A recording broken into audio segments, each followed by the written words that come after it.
Ever wonder how these huge tech companies build and manage their applications in the cloud without everything just, falling apart? Well, today we're going to break down Terraform, a tool that's basically the master blueprint for our entire digital world. Let's get into it. Okay, let's start with a little analogy. Picture this. You're at the beach, you're building a sandcastle. But you don't have a bucket or a shovel. You have to place every single grain of sand by hand. Sounds pretty tedious, right?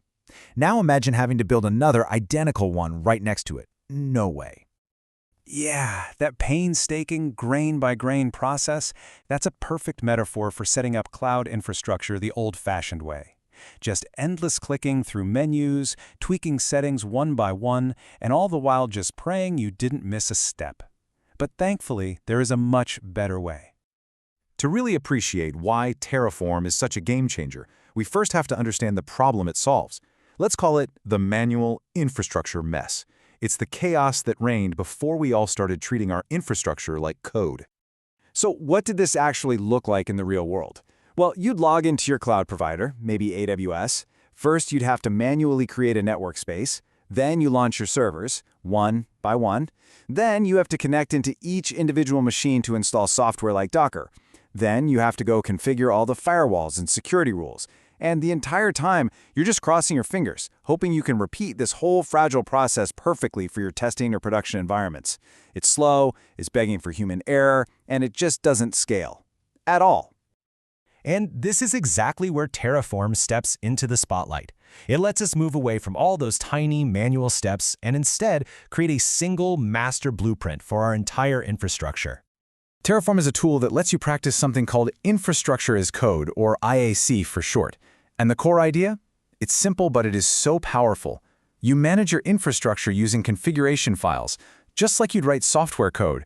And since it's just code in a text file, think about it. You can check it into version control with Git, you can track every single change, and you can collaborate with your whole team.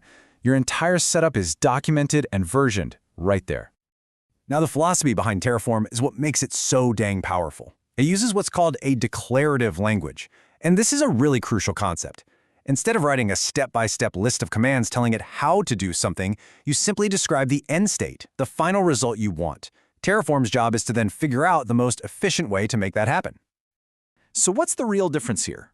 Well, an imperative approach is like a to-do list. You give it specific commands, like remove 2 servers. But Terraform's declarative approach, that's the blueprint. You just define the final state. I need 7 servers. Terraform looks at what you have now, does the math, and figures out, oh, I need to remove 2. You're defining the what, not the how, which just dramatically cuts down on the chance for mistakes. Okay, this brings up a really common point of confusion. Where exactly does Terraform fit in with all the other automation tools that are out there? If you've been in this space for a while, I bet you're asking this exact question.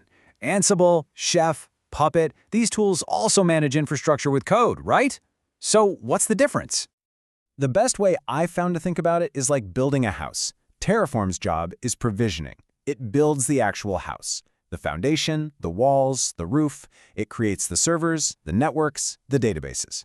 Tools like Ansible, on the other hand, are for configuration management. They come in after the house is built to furnish it, installing software, managing the applications that run inside those servers. So the crucial point here is they are not competitors, they're collaborators, they're best friends. It's super common to see teams use Terraform to build the core infrastructure and then hand off to a tool like Ansible to configure everything that goes on it. They each play to their own strengths. All right, so we know what it does and why it's so useful, but how does it actually work? Let's take a quick peek under the hood. Terraform has 2 main components. First, there's the core. You can think of this as the central brain of the whole operation. It takes your configuration file, your blueprint, and it compares it to the current reality, and it knows about that reality through something called a state file, which is just a record of everything it's already built. By comparing your blueprint to its state file, the core creates a plan of what needs to change. The second component is providers.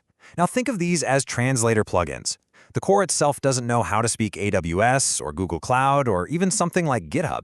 It relies on these providers to translate your blueprint into specific API calls for each and every platform. And with thousands of providers out there, you can manage everything from your cloud servers to your monitoring dashboards. Look, creating your infrastructure is really just the beginning. The real power of Terraform, where it truly shines, is in everything that comes after that initial build. Infrastructure is never static, right? It's always changing. Let's say your app gets super popular and you need to add 5 more servers. With Terraform, you just change one number in your code and you apply it. It makes managing all these ongoing changes so simple and predictable. And even better, what if you need a whole new environment for testing or for production? You can spin up an identical copy of your entire setup using the exact same code. This is an absolute game changer for consistency and speed. So, you've written your blueprint. How do you actually make it happen? Well, Terraform gives you a very simple and, more importantly, a very safe workflow to bring your code to life. It really just comes down to 3 core commands. First, Terraform Plan.